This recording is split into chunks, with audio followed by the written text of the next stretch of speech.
जिंदगी में दुखवा हमारा बहुते बाया पार, यीशु जल्दी आई।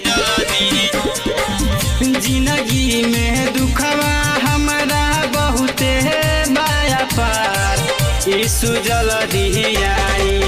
नहिया पड़ल बा मझधार, यीशु जल्दी आई। नहिया पड़ल बा मझधार, यीशु जल्दी आई।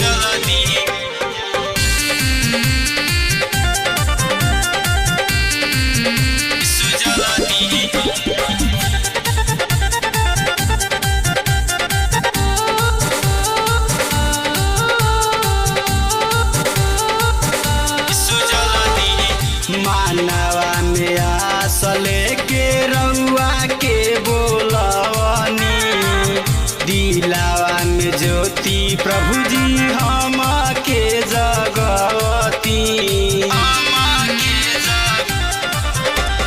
मानवा में आस लेके रउआ के बोलवनी, दिलावा में ज्योति प्रभु जी हमारो जगवती।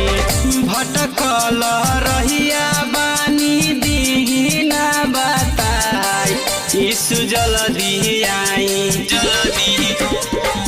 भटकल रहिया बानी दीना बताई, यीशु जल्दी आई।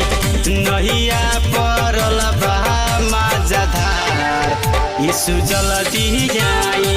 नहिया पड़ल बा मझधार, यीशु जल्दी आई। हाय फ्रेंड्स, कैसे हैं आप लोग? सबको जय मसीह की। हम सिंगर दीपू भोजपुरिया। और आप लोग को कैसा ये वीडियो लगा आप लोग देखिए, और आप लोग तो पूरा देख ही लिए होंगे वीडियो को, हमको पूरा विश्वास है। ठीक है, तो आप लोग को कैसा लगा वीडियो आप लोग जरूर लाइक करके और कमेंट करके बताइएगा। और ऐसे ही देखते रहिए यूट्यूब चैनल यीशु का प्यार। और हम लोग बहुत सारा नया नया गाना जीसस के लिए गाते हैं और गाते रहेंगे। और आप लोग सुनते रहिए, सपोर्ट करते रहिए, लाइक शेयर सब्सक्राइब कीजिए। और हम लोग नया नया गाना लेके आएंगे बहुत जल्दी आप लोग के बीच में। सबको जय मसीह की। नमस्कार।